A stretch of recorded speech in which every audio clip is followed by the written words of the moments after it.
Salut à tous. Le monde anglo-saxon, qui a été un modèle économique choyé par certains en France, était basé bien sûr sur le libéralisme. Et la France avait un autre modèle. C'était un modèle plutôt, on va dire, comme dans les pays nordistes, c'est-à-dire équilibré.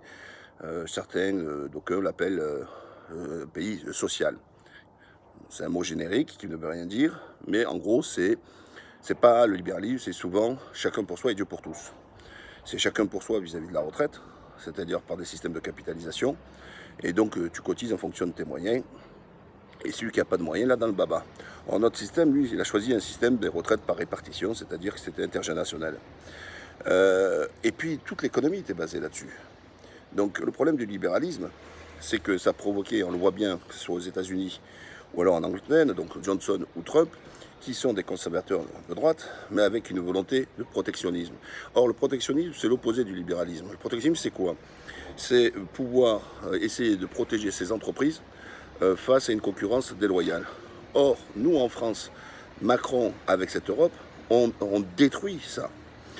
Ils préfèrent la concurrence, ce qu'ils appellent loyale, sauf qu'au final, cette concurrence loyale, elle est loyale, mais elle permet à des entreprises étrangères ou à des fonds étrangers de gagner de l'argent, et nous, sur les côtelettes de nos entreprises et sur le dos des particuliers. Libéral veut dire quoi aussi, ce qu'ils ont fait, Macron?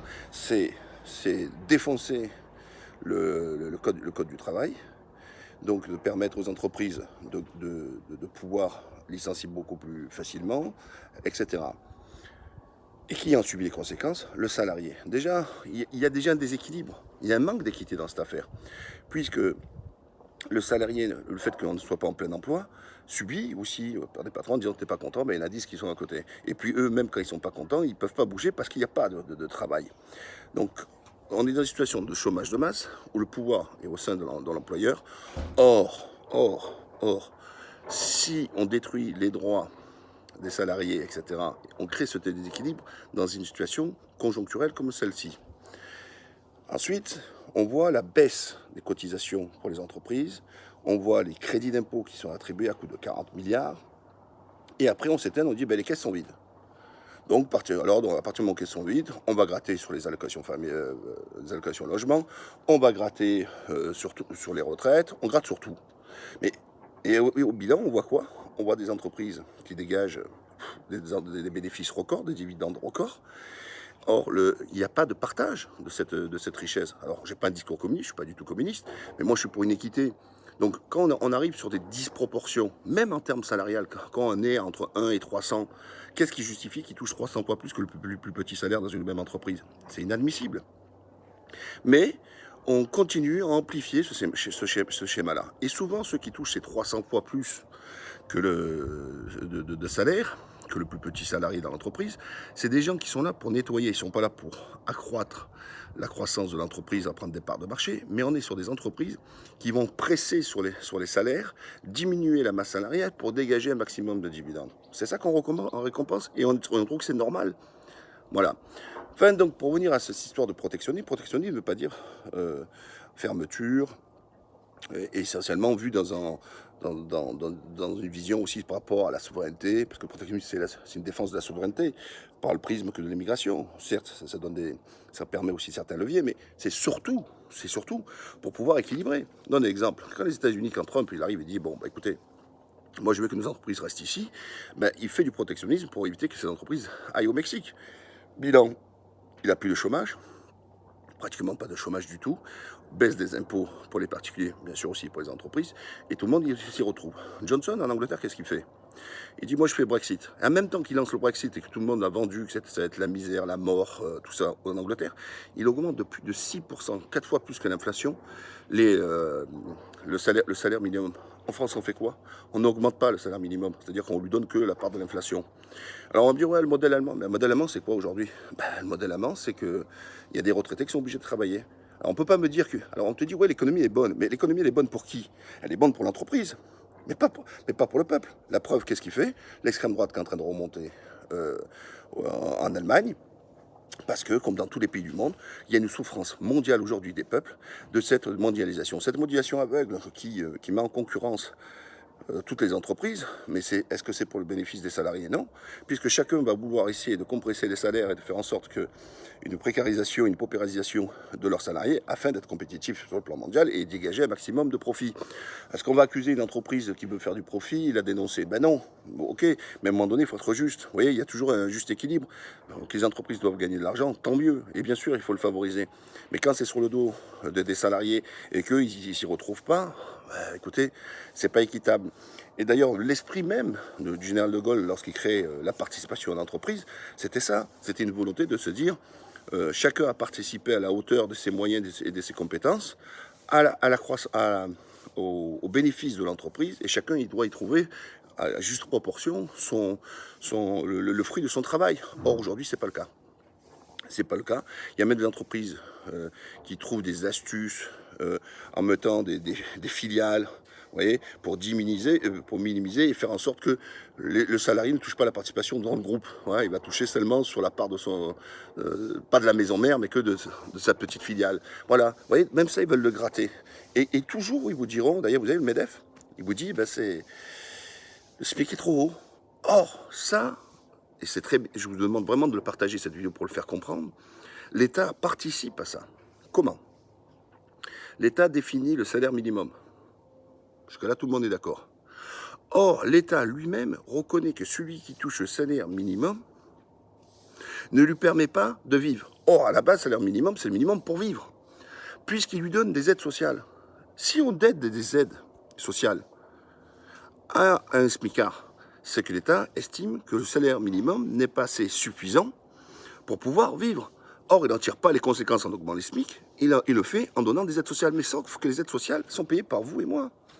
Elles sont payées à travers des cotisations, elles sont payées à travers des impôts.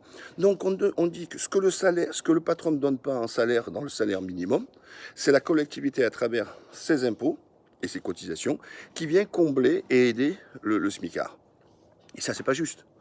Le salaire minimum doit être à la hauteur quand on touche le salaire minimum, on ne doit pas toucher des aides sociales. Pour cela, il faut augmenter le SMIC. Et bien sûr, si on augmente le SMIC, celui qui est accolé au SMIC, ben, c'est une chaîne, on doit augmenter tout le monde pour on garde justement ce différentiel. Et oui, parce qu'il n'appartient pas à la collectivité de donner ce que le patron ne donne pas. Or, aujourd'hui, c'est ça.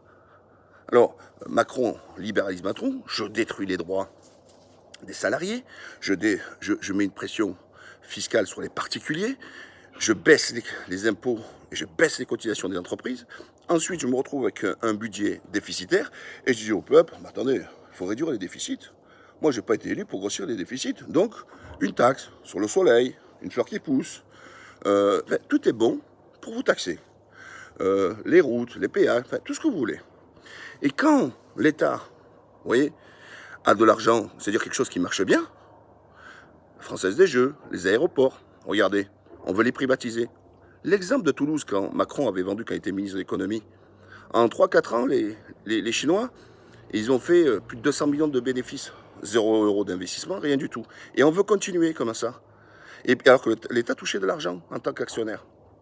Et donc en gros, nous on va garder les chemins de fer 30 milliards de déficit, c'est-à-dire sur le réseau ferré, et sans compter le pognon qu'il faut pour pouvoir remettre ça à niveau, hein, en termes de réparation et de rénovation.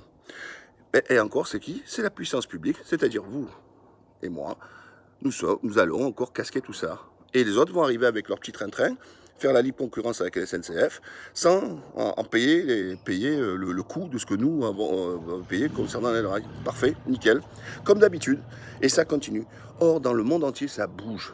Ça bouge parce que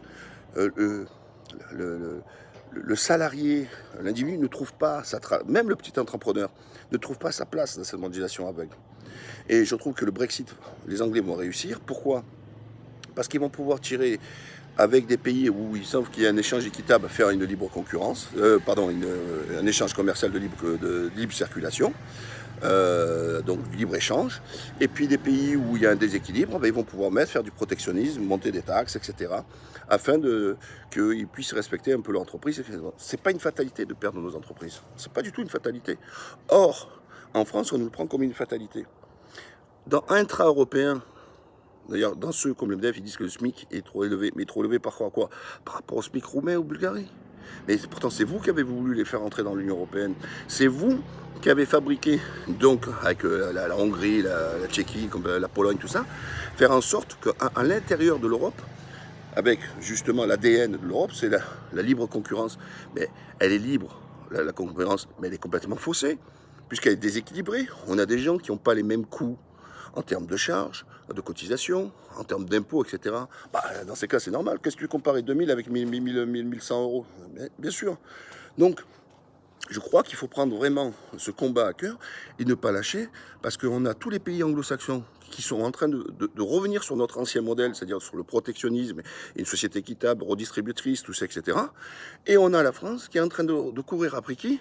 Après ce système, avec ce libéralisme, où on dit il y a tout que pour les grosses boîtes, etc. Il en est même pour les impôts, la capitalisation en soi. Moi, je ne suis pas contre que chacun puisse mettre de l'argent de côté, mais pas au détriment de la répartition. Parce que la capitalisation, c'est le pur produit libéralisme, chacun pour soi et Dieu pour tous.